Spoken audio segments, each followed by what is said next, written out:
Continuamos con el tema de generalidades de anestésicos.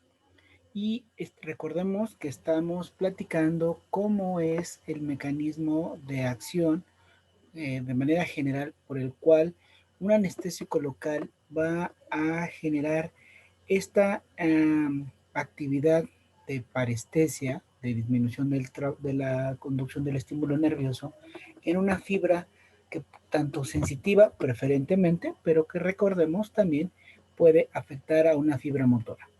Entonces, el proceso está mediado de la siguiente manera.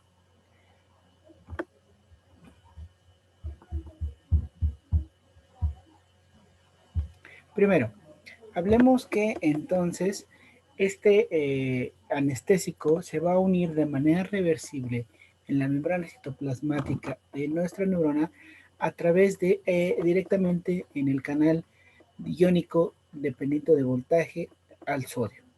Entonces, esta unión reversible, mientras está sucediendo, va a provocar una disminución o aumento preventivo transitorio en la membrana al flujo de sodio, del sodio al interior de la membrana citoplasmática, en este caso, la membrana de la neurona. Recordemos que para que se dé el proceso de despolarización, en la membrana citoplasmática de una neurona, se requiere que cambie el flujo, aumente el flujo de sodio al interior y salga potasio del mismo. Entonces, al aumentar este flujo de sodio hacia la neurona, va a provocar entonces, les decía que hay una interacción directa con los canales dependientes de energía de sodio, y esto genera que haya un aumento de la excitabilidad de nuestra célula. ¿Qué quiere decir? Que el potencial de acción disminuye. Recordemos que en una neurona, el potencial de membrana para que se genere el potencial de acción es aproximadamente de menos 70 milivoltios. Entonces, ¿qué quiere decir? Que cuando hablamos de que el potencial de membrana disminuye, quiere decir que es más la energía que va a requerir nuestra célula, nuestra membrana citoplasmática para generar la despolarización y por ende la conducción de nuestro impulso nervioso o impulso eléctrico. Esto genera que la conducción se desacelere, es decir, que el flujo de transmisión del estímulo nervioso de nodo de Rambier a nodo de Rambier vaya haciéndose cada vez más lento. Por consiguiente, hay una disminución de la propagación del estímulo eléctrico, lo que genera también evidentemente una disminución en la conducción de nuestro flujo de neurotransmisores en las uniones sinápticas, y entonces esto finalmente la conducción nerviosa falla. Y esto se traduce en una disminución del impulso nervioso, prácticamente no lo hay, y por ende la fibra sensitiva que en este momento está siendo afectada o atacada por el anestésico, deja de conducir el impulso nervioso para el cual fue causado. ¿Vale? Entonces, la base fisiológica farmacodinámica en el cual un anestésico hace efecto a la fibra nerviosa y que tenga el efecto de disminución de la sensibilidad. Recordemos, y se los vuelvo a recordemos nuevamente, que este proceso es completamente reversible. Ahora, la sensibilidad diferencial de las fibras nerviosas. Recordemos que nuestras fibras nerviosas pueden ser desde unas fibras de muy bajo calibre a fibras de muy grueso calibre. Entonces, todas habíamos concluido en algún momento que prácticamente toda fibra nerviosa puede ser objeto de una interacción con el anestésico, lo que puede favorecer, lo que puede generar adecuadamente la anestesia de esa fibra nerviosa. Pero tendremos en cuenta ahora que la mayor rapidez de efecto de nuestro anestésico se va a dar en las fibras de menor tamaño. Esto es decir, que son más susceptibles a ser bloqueadas los canales de sodio de las fibras de menor calibre a las de mayor calibre. Esto es importante tenerlo en consideración, puesto que el estomatólogo general, o en todas las áreas de estomatología, donde se realizan infiltraciones anestésicas locales para poder generar valga la redundancia, este proceso anestésico, poder generar procedimientos semi-invasivos o invasivos, la mayoría de las fibras que inervan las estructuras del aparato estomatognático son fibras de menor tamaño. Entonces, prácticamente va a haber una interacción rápida entre el anestésico y estas fibras, lo que genera un efecto eh, eficaz en la disminución de la propagación del estímulo sensitivo. Ahora, el efecto del pH. Recordemos que a fin de cuentas, este anestésico va a estar colocado de manera infiltrativa al interior de los tejidos. Principalmente este anestésico se va a ubicar o se va a distribuir en el líquido extracelular o líquido intersticial. Recordemos también entonces que este líquido extracelular, este líquido intersticial, va a tener un pH con el cual fisiológicamente va a trabajar de manera adecuada la osmolaridad y las células de nuestro tejido. Entonces, este pH obviamente va a tener una interacción, este pH fisiológico va a tener una interacción con el pH de disolución de nuestros anestésicos. Porque recordemos que forzosamente una sustancia que si está en contacto con nuestro sistema corporal tiende a ser equilibrada hacia o genera una homeostasis de pH hacia la normalidad que se debe de manejar fisiológicamente. Entonces, estos anestésicos tienden a ser ligeramente solubles una vez que son infiltrados.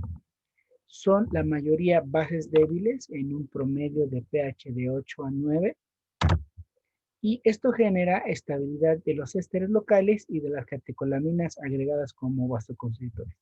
¿Qué quiere decir? Que una vez que se introduce este anestésico, se infiltra en los tejidos, al tener un pH un tanto más básico o alcalino, tardan en equilibrarse adecuadamente con el líquido extracelular, lo que genera que el anestésico pueda mantenerse estable en esa, digamos, disolución en el líquido extracelular el tiempo suficiente para poder interactuar de manera adecuada con la fibra nerviosa.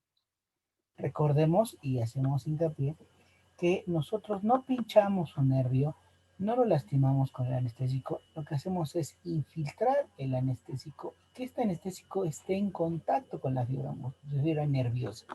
Mediante en cuanto más tiempo esté en contacto este anestésico con la fibra nerviosa, mayor va a ser el efecto y duración de la anestesia. Y entonces, esta estabilización del líquido anestésico con el líquido extracelular va a generar que el efecto sea más duradero y perdurable. Y entonces, decíamos, el pH del anestésico se equilibra rápidamente con el líquido extracelular, lo que genera, evidentemente, en un inicio, ligera pérdida de eficacia, pero por la cantidad que se está colocando, genera el efecto de anestesia de mediano a largo plazo.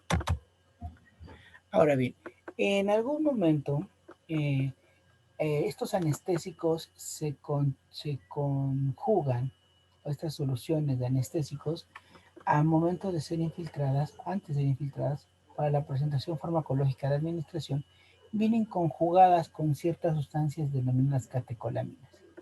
Esas catecolaminas en situaciones endógenas como la adrenalina, la noradrenalina, la epinefrina o la fenilefrina son sustancias que específicamente la adrenalina y la noradrenalina son sustancias endógenas que van a regular ciertas, se denominan sustancias vasoactivas, es decir, que modulan la constricción o el diámetro de las arterias principalmente, generando una disminución del flujo o moderando el flujo de las arterias. En el caso de nuestros anestésicos locales, existen preparaciones ya comerciales que vienen en esta conjugación, las cuales tienen que vienen obviamente en una cantidad muy, muy pequeña. Si nosotros administramos alguna catecolamina en una cantidad sustancialmente importante, podemos alterar rápidamente la hemodinamia de nuestro paciente. En el caso de la cantidad de estos vasoconstrictores o catecolaminas que vienen en conjugación con los anestésicos, es una cantidad lo suficientemente necesaria para hacer el efecto de vasoconstricción, pero no tan suficiente como para generar una alteración en la hemodinamia de nuestro paciente. Y se ha encontrado que esta combinación tiene efectos benéficos tanto para la eficacia del anestésico como para evitar ciertos efectos adversos propios de las soluciones anestésicas. Entonces, lo que decíamos, la duración de la acción de un anestésico local es proporcional al tiempo durante el cual se encuentra este en contacto con el nervio. Lo que les decía, nosotros al infiltrar no picamos el nervio, no lastimamos el nervio, lo que hacemos es colocar un depósito de anestésico entre los tejidos mediante una infiltración local y ese líquido mediante una sufusión, que quiere decir cuando un líquido se distribuye entre el tejido, ese fenómeno se denomina sufusión. Sufusión. Esta sufusión, es decir, que el líquido, el anestésico, se distribuye al interior de los tejidos, va a alcanzar a bañar, a estar en contacto con la fibra nerviosa, el nervio que necesitamos bloquear, y entonces, en tanto en cuanto mayor tiempo esté en contacto esta cantidad de anestésico con la fibra nerviosa, que empiece a degradarse este anestésico, va a favorecer que el efecto anestésico local sea más duradero. ¿Qué quiere decir? Que si en algún momento nosotros dejamos este depósito muy lejos de la fibra nerviosa, muy poca cantidad alcanzará a esta fibra a bañarla. Y por ende, el efecto anestésico va a ser más lento.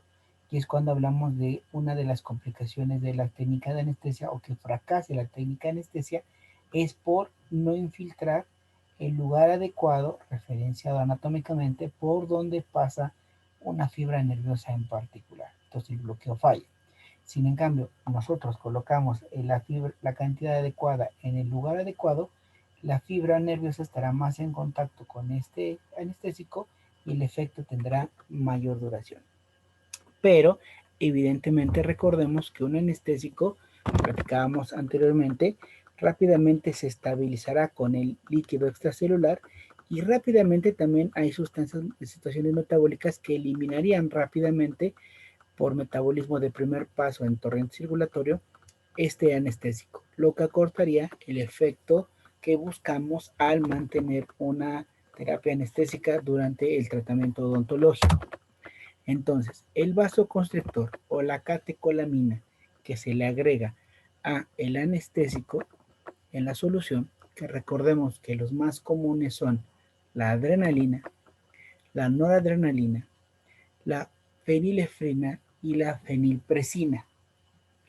Este conjugación del vasoconstrictor con el anestésico tiene la función, primero, de generar esa vasoconstricción local, que quiere decir que en los tejidos va a generar que los capilares se cierren, disminuyan su capacidad de flujo sanguíneo a el, el al tejido en la zona en la que estamos infiltrando, y esto genera una primera cosa, es la disminución de la velocidad de absorción.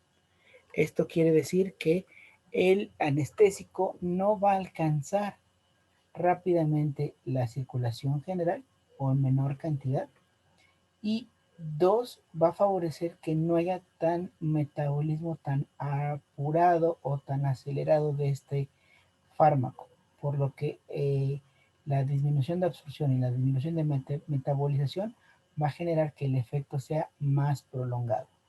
Asimismo, esta vasoconstricción regional en el sitio de infiltración también favorece que al momento de hacer alguna intervención semi-invasiva, es decir, una herida o una cortada en esta zona, disminuye el flujo de sangrado y se evite la contaminación por parte del sangrado en el campo de trabajo. Pero otra función específica de nuestro vasoconstrictor va a ser que disminuya la toxicidad general, que quiere decir que los anestésicos locales en su gran mayoría, cuando son aplicados a torrente circulatorio o alcanzan una cantidad suficiente en circulación general, representan o presentan gran cantidad de efectos tóxicos adversos, que los veremos más adelante. Entonces, el vasoconstrictor disminuye la capacidad de que éste se absorba, disminuye la capacidad de metabolización, disminuye por ende, el tiempo de trabajo es más elevado, disminuye el efecto de sangrado, pero también importante, va a prevenir la toxicidad normal de un anestésico al no llegar cantidad suficiente a la circulación general. Entonces, lo que decíamos, parte del vasoconstrictor se puede absorber por vía general y en ocasiones un grado suficiente para producir reacciones adversas. Aquí por esto es importante que cuando ustedes realizan una infiltración anestésica, lo primero que tienen que hacer, obviamente, y recordemos, lo van a recordar sus clases de anatomía, que por referencias anatómicas, ustedes van a tratar de ubicar dónde se encuentra probablemente y de manera más cotidiana un nervio. Tomamos como ejemplo hacer la técnica mandibular, que van ustedes a bloquear el nervio dentario inferior. Ustedes recordarán que el nervio dentario inferior ingresa a lo que es el cuerpo de la mandíbula a través de la espina de Spix. La espina de Spix la encontramos en la cara interna de la rama mandibular. Y entonces, atrás de la espina de Spix encontramos el agujero maxilar o mandibular. Perdón, agujero mandibular. A través de este agujero mandibular va a ingresar el nervio dentario inferior. Para que ustedes lo puedan ubicar, van a introducir un dedo, el dedo índice, en la boca del paciente, dirigido hacia la parte del trígono retromolar, es decir, a la altura de donde debiera estar la tercera molar inferior. Van a sentir lo que es la cara interna de la rama mandibular y van a percibir esa espina de Spix. Una vez que la perciben con su dedo índice, van a introducir su aguja en ese sentido y van a colocar el anestésico. Ahora bien, al momento de introducir la aguja, antes de infiltrar, lo primero que se tiene que hacer es primero un pequeño retroceso del émbolo de la jeringa. Es decir, hacer las veces de un aspirado. ¿Por qué? Para prevenir y estar ciertos que no han picado o que no están dentro de un vaso sanguíneo, sea una vena o una arteria. Si ustedes llegasen a pinchar una arteria, el flujo de sangre, la presión que lleva la arteria, provocará que automáticamente el flujo de sangre ingrese por fuerza y presión hacia el cartucho de anestesia. Rápidamente se van a dar cuenta. En cambio, si pinchan una vena, el flujo de sangre tiene tan baja presión que no hará este efecto. Pues tienen que hacer un ligero retroceso para verificar que no aspiren sangre. Si aspiran sangre, lo que tienen que hacer es retirar su aguja, desechar su cartucho y reiniciar la técnica de anestesia. ¿Por qué? Porque si ustedes colocan directamente, pinchan una vena o una arteria y colocan así sea la mínima cantidad de anestésico, van a generar un efecto tóxico cuando éste alcanza la circulación general. ¿Sí? Todos los anestésicos locales, cuando alcanzan la circulación general, pueden tener en la medida un efecto de toxicidad sistémica y eso es lo que tenemos que evitar. El vasoconstrictor por sí mismo directamente en nuestros tejidos también tiene efectos tóxicos de manera local. El uso del vasoconstrictor, repito, en manera local, tiene efectos tóxicos adversos locales, como lo son la mala cicatrización. Recordemos que hace una vasoconstricción. Al hablar de vasoconstricción es que disminuye el calibre de los capilares de la zona en la que estamos infiltrando. Esta disminución de los capilares disminuye el flujo sanguíneo, lo que genera una isquemia transitoria.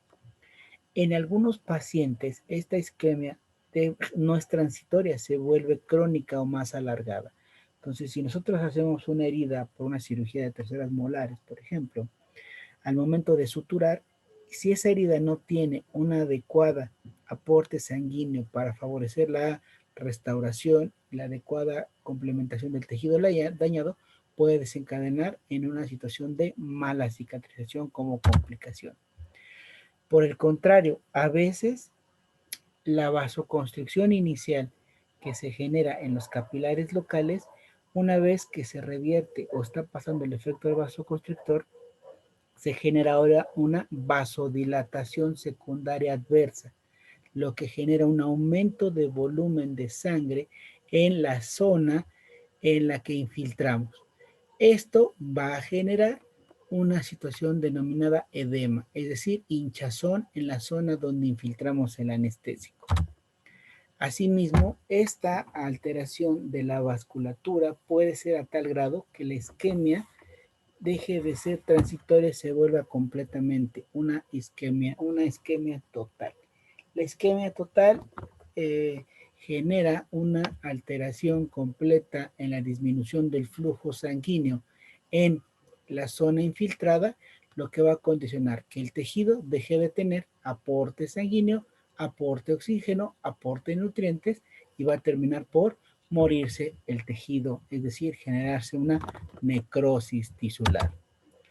O lo que con la disminución del flujo sanguíneo implica la presentación de la hipoxia, es decir, disminución del aporte de oxígeno en la zona de infiltración.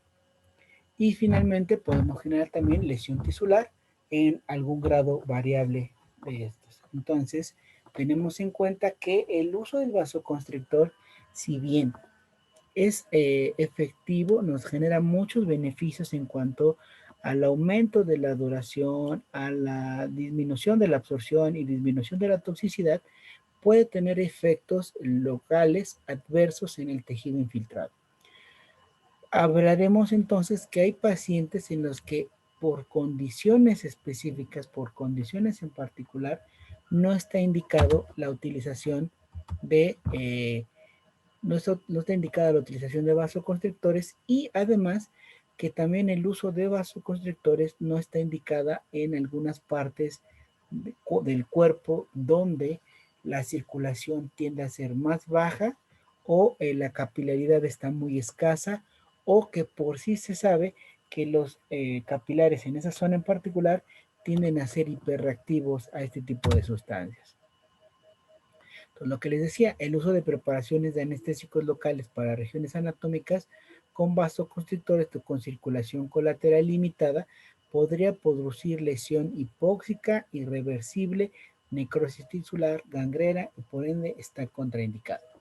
¿En qué partes no debemos utilizar vasoconstrictor? En las orejas, en los dedos y en la punta de la nariz. Estas tres partes en particular, o estas zonas anatómicas, presentan estas características antes mencionadas, y entonces si necesitamos hacer un bloqueo de esta zona de manera con anestésico, debemos utilizar preparaciones libres de vasoconstrictor, ¿sale? Y que también este tipo de preparaciones están presentes para la comercialización de manera rutinaria en la venta normal farmacéutica.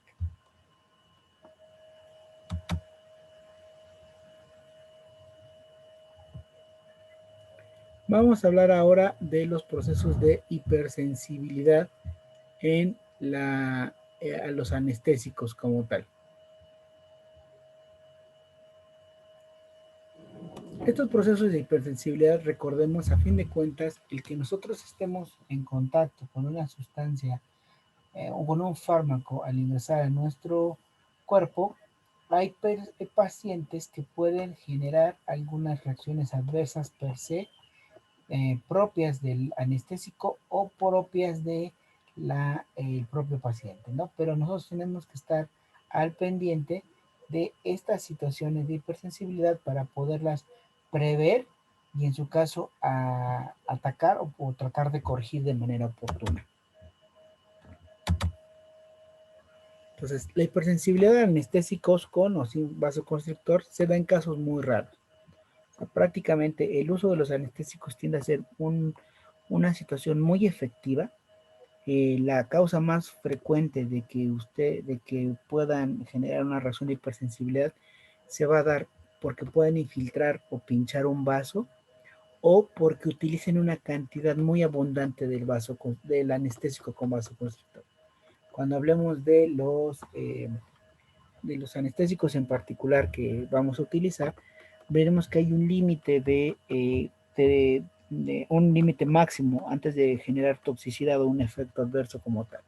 Entonces, la hipersensibilidad afortunadamente se da en casos muy raros,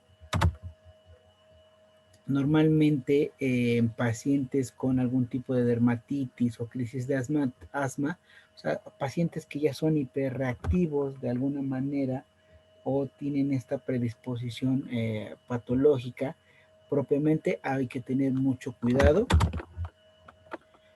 Normalmente hay que discernir entre efectos tóxicos y efectos de vasoconstrictor, es decir, que sean efectos mediados propiamente por una alteración metabólica generada por el propio anestésico o por el vasoconstrictor del que está afectado.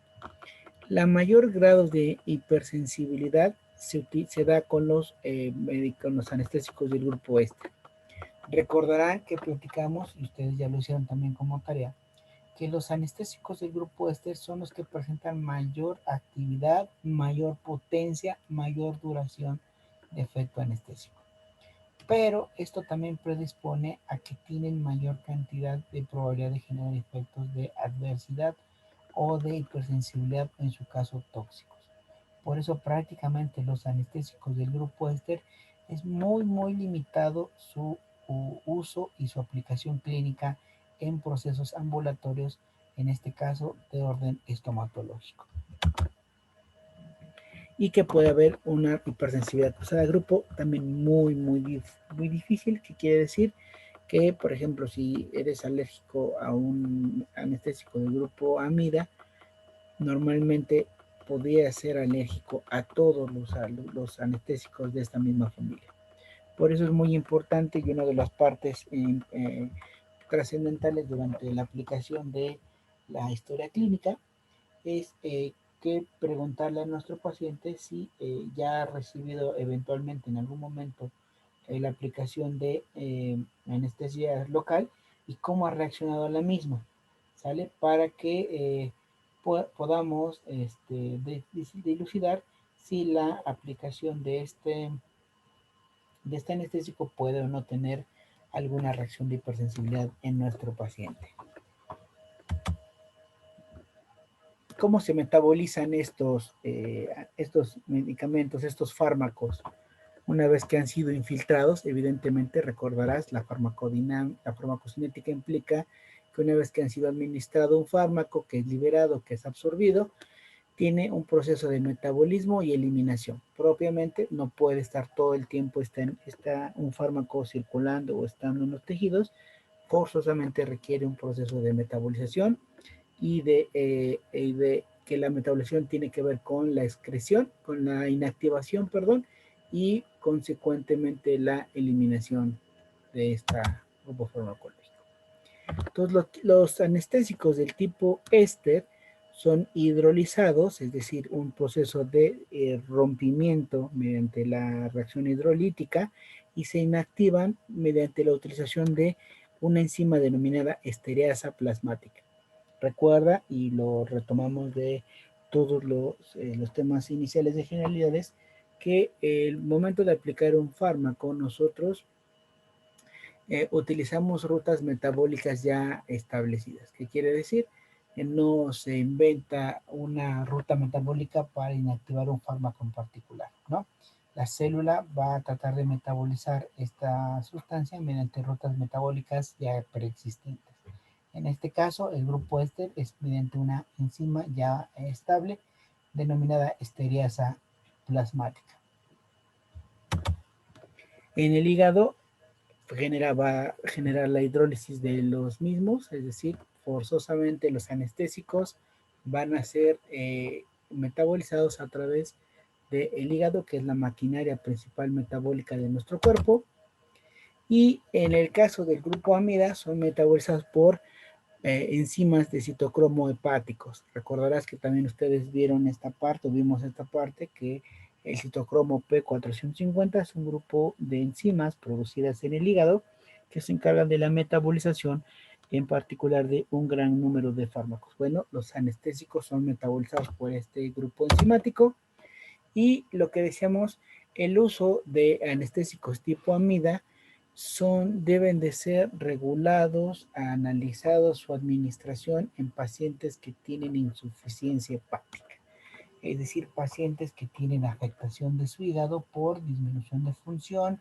por procesos de cirrosis, tanto grado 1, grado 2 o grado 3, y entonces no quiere decir que no los vayamos a utilizar en estos pacientes, sino que trataremos de utilizar la menor cantidad posible o incluso prácticamente solo utilizarlo cuando sea necesario, porque evidentemente cuando estos medicamentos sabemos que son metabolizados y para su eliminación a través del hígado, si estos pacientes tienen una baja función del hígado, va a generar una de dos, o que lo podamos lesionar más el hígado de estos pacientes, o que no alcancemos a generar una metabolización adecuada y por el contrario se genera una persistencia de dosis tóxicas en plasma, lo que va a conllevar a reacciones adversas o tóxicas sistémicas.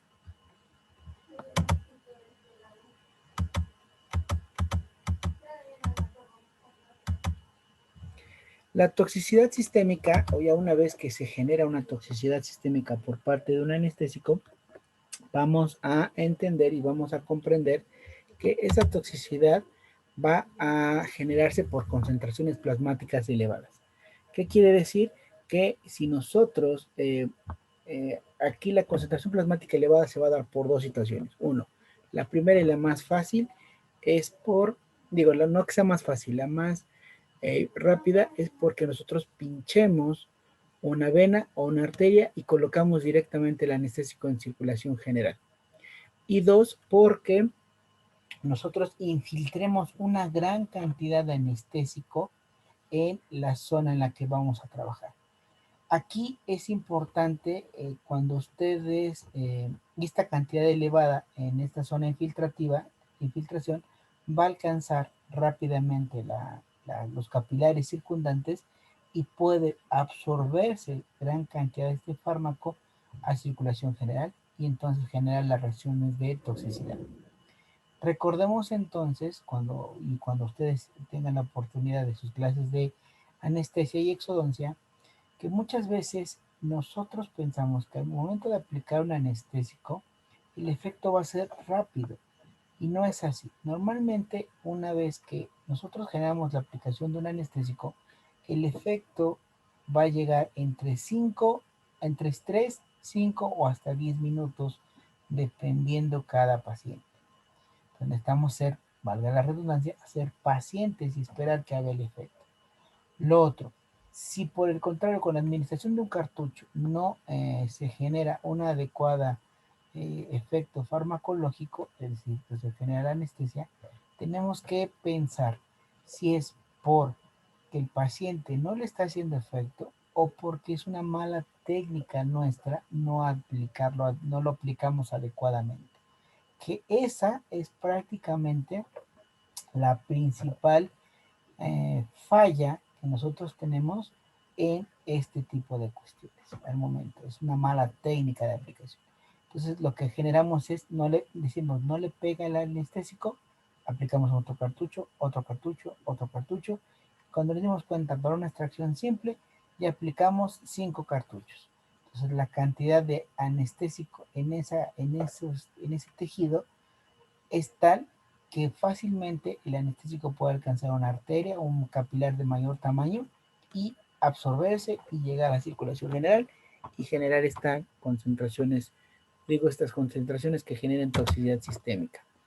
Lo que les decía, por inyección intravascular accidental o por la absorción sistémica, que va a depender, lo que les decía, de la cantidad inyectada y de la vascularidad del sitio de inyección. Entre más cantidad de capilares estén circundantes, no todos van a estar, digamos, generando una vasoconstricción, pero sí aumenta la capacidad de captación, lo que implicaría una absorción plasmática y por ende una toxicidad sistémica.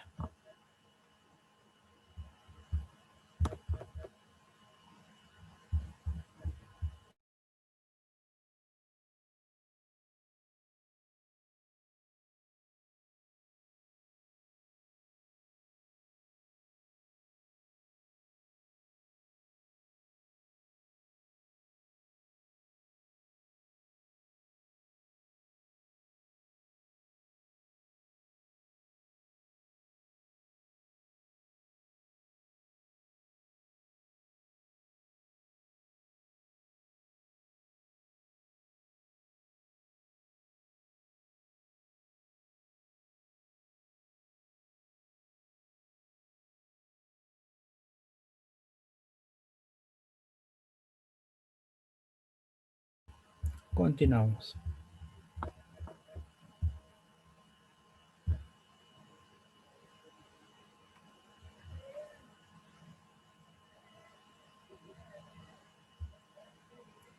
Síntomas cuando nuestro paciente ha tenido toxicidad al anestésico una vez que ha sido infiltrado. Primero, entonces vamos a hablar de síntomas de toxicidad. La mayor cantidad o la mayor presencia de síntomas de toxicidad van a estar enfocados hacia el sistema nervioso central.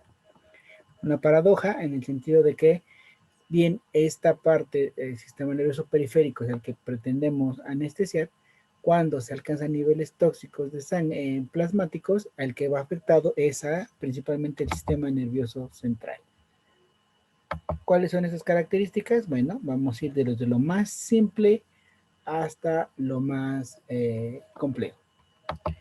Y hablamos de algo tan sencillo como inquietud. El paciente empieza a tener taquicardia, a tener intranquilidad en cuanto a, ¿no? El paciente empieza incluso a sudorar, a sentirse estresado, angustiado.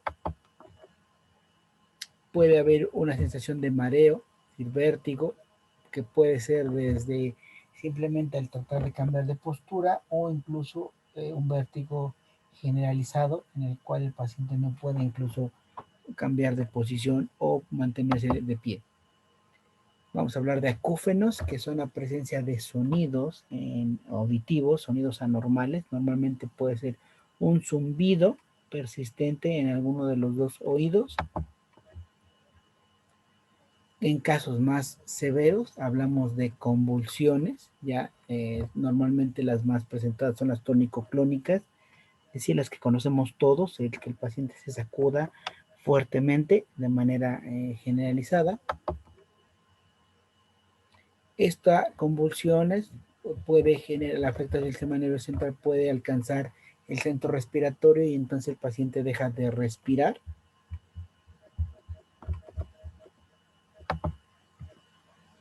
Y finalmente, en cuestiones más complejas, hablamos incluso de la muerte. Muchas de estas situaciones se deben a la toxicidad, tiene que ver obviamente con la cantidad, pero también tiene que ver con la disminución de la oxigenación a nivel central. Entonces, muchas de estas situaciones, sobre todo cuando la mayoría de las veces va escalando, no es que el paciente luego empieza a convulsionar o que empiece en apnea. Normalmente empieza con la situación de la inquietud como rasgo inicial. Si esto sucede, esta situación la mayoría de las veces revierte generando una hiperoxigenación en el paciente. Les repito, la mayoría de las toxicidades a nivel nervioso central va encaminado a la disminución de la perfusión cerebral. Es decir, se genera una hipoxia sostenida, lo que va a generar estas situaciones que estamos platicando. Entonces, en la mayoría de los casos, cuando el paciente presenta algún síntoma de toxicidad, lo que necesitaremos hacer es colocar mascarilla de alimentación oxígeno con tanque y proporcionar aproximadamente entre 3 a 6 litros por minuto de oxigenación. Colocar a nuestro paciente en una posición de Turn der Lemburg, quiere decir bien recostado con los pies ligeramente elevados para favorecer un retorno sanguíneo mayor y eficazmente hacia el cerebro y mantener la circulación y la oxigenación constante. Si el paciente empieza a convulsionar, bueno, lo que tenemos que esperar evidentemente es, bueno, tratar de evitar que haya una lesión de este paciente y si el paciente presenta convulsión, en ese momento requerimos llamar forzosamente al sistema de emergencias 911 porque aunque el paciente pase la convulsión, el paciente debe de ser valorado forzosamente de manera intrahospitalaria para prevenir que se presente un nuevo episodio o, en su caso, evaluar si ha habido algún daño más allá de lo que es evidente por esta situación. ¿Sale? Ahora bien, el uso de los vasoconstrictores también está prácticamente limitado. Y aquí pues déjenme colocar la anotación. El uso de vasoconstrictores, evidentemente les decía, también debe estar limitado a ciertos pacientes, principalmente a dos tipos de grandes pacientes. Pacientes con hipertensión, entonces el uso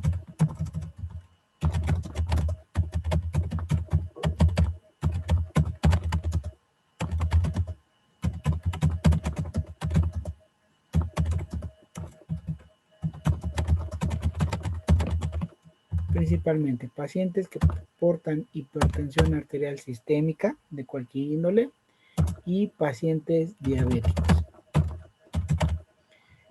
Ahora, pacientes con hipertensión arterial sistémica, específicamente los pacientes de la hipertensión arterial sistémica se va, esto lo van a ver seguramente en medicina estomatológica, hay estadios, desde estadio 1, 2 y 3.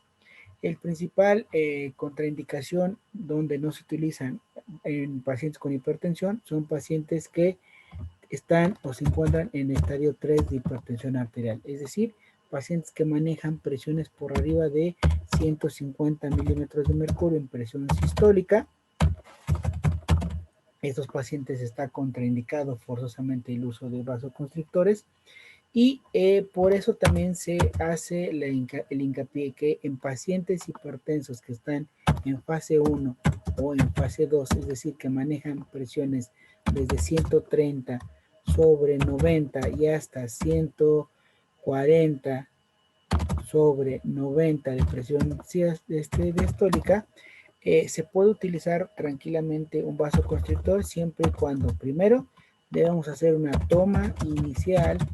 Bueno, primero tendríamos que verificar que el paciente tome adecuadamente, que sea su tratamiento antihipertensivo y que sea, digamos, por decirlo así, un paciente controlado y estable.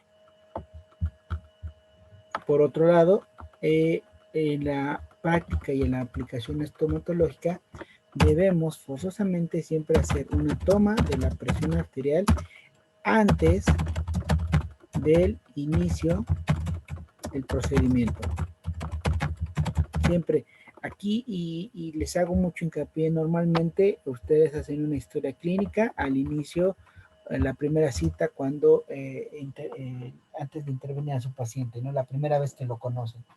Y lamentablemente los estomatólogos caen en el error de que en ese momento que están haciendo la toma de la historia clínica, en ese momento toman la presión arterial.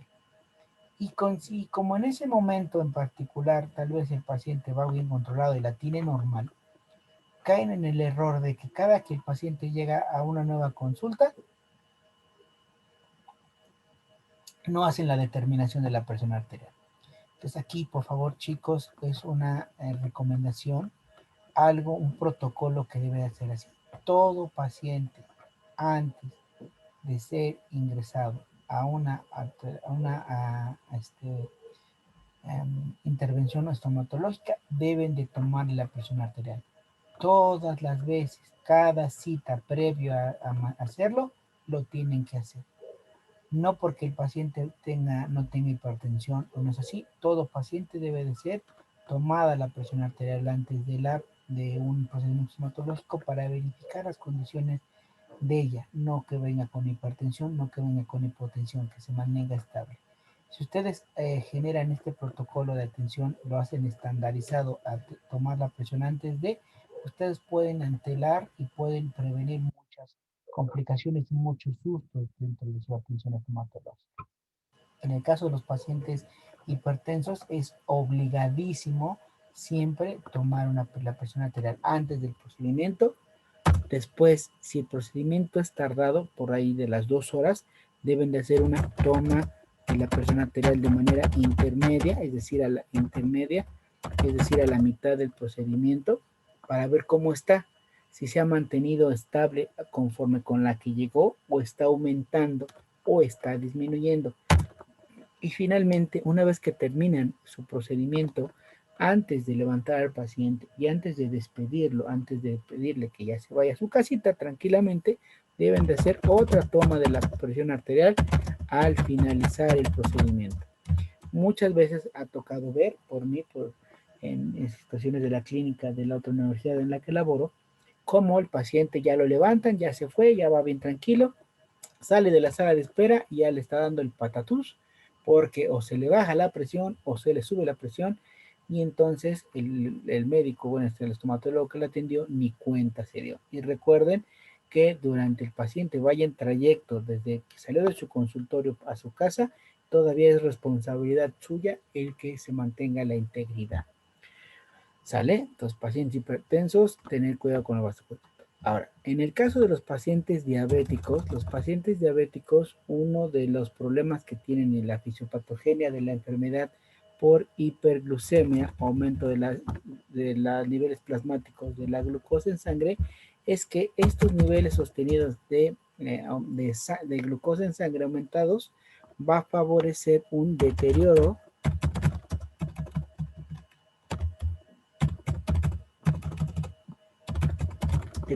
en la integridad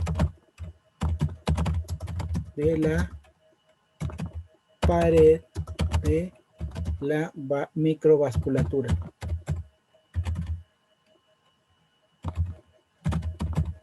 Una deterioro en la integridad de la pared de la microvasculatura. ¿Qué quiere decir? Que fácilmente la aplicación de un anestésico con vasoconstrictor puede generar una vasoconstricción generalizada en este tipo de pacientes. ¿Qué quiere decir? Que el tejido, el capilar, se mantenga cerrado por mucho tiempo, y entonces, ya sabemos, esto genera forzosamente una lesión tisular, puede generar hipoxia y finalmente en una mala cicatrización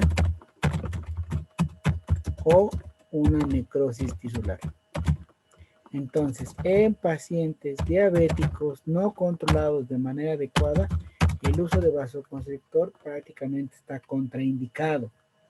En pacientes diabéticos bien controladitos, por eso también debemos tomar la glucosa previo al procedimiento. Aquí, ojo, mis queridos pupilos, paciente siempre te va a decir que está controlado, que se toma sus medicamentos y que hace todo al pie de la letra y como se lo indica su médico. La mayoría de las veces no es así. El tomar la glucosa periférica normal quiere decir que en ese preciso momento en el que le tomaron la sangre al paciente tenía X cantidad de glucosa en sangre. Entonces, si el paciente se toma su estudio el lunes 23 de octubre y tú lo vas a intervenir el lunes 30 de octubre, pues, viene normalito en sus niveles de azúcar. Pues no es cierto, my friend, porque esa cantidad de azúcar que manejaba en sangre era del 23 de octubre, hoy 30 de octubre, no es adecuado. Lo indicado es tomar una muestra capilar, es decir, un destrostix o una glucosa periférica con tira reactiva y saber en ese momento cómo está. Y lo otro es mandar un estudio más especializado que se denomina hemoglobina glucosilada. Esa hemoglobina glucosilada nos va a dar un parámetro de cómo ha estado el control de nuestro paciente durante los últimos 6 meses.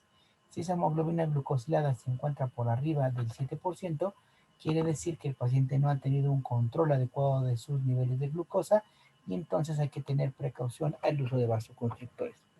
Ahora, si es necesario el uso de vasoconstrictor en un proceso de tipo incisivo, es decir, que vamos a hacer una lesión como una cirugía de terceros molares o una exodoncia complicada, lo indicado es utilizar la menor cantidad de anestésico con vasoconstrictor. Es decir, ser muy diestros en la aplicación de la técnica para evitar que sea mayor cantidad necesaria para poder generar anestesia y entonces evitar así la necrosis tisular. ¿Sale? Bueno, hasta aquí llegamos con generalidades. La siguiente clase vamos a analizar cada uno de los anestésicos más comunes o de utilización más común y más frecuente y cuáles son los anestésicos indicados para cada tratamiento. Les decía, a veces en las clínicas dentales, por cuestiones de presupuesto, en las clínicas escuela, solo se limitan a la utilización de un anestésico en particular. Veremos que hay diferentes, sobre todo el grupo amida, diferentes representantes que cada uno tiene una utilidad clínica específica y que algunos también tienen ciertas contraindicaciones propias en cada paciente. ¿Vale, chicos? Que tengan un excelente día. Nos estamos viendo la siguiente sesión.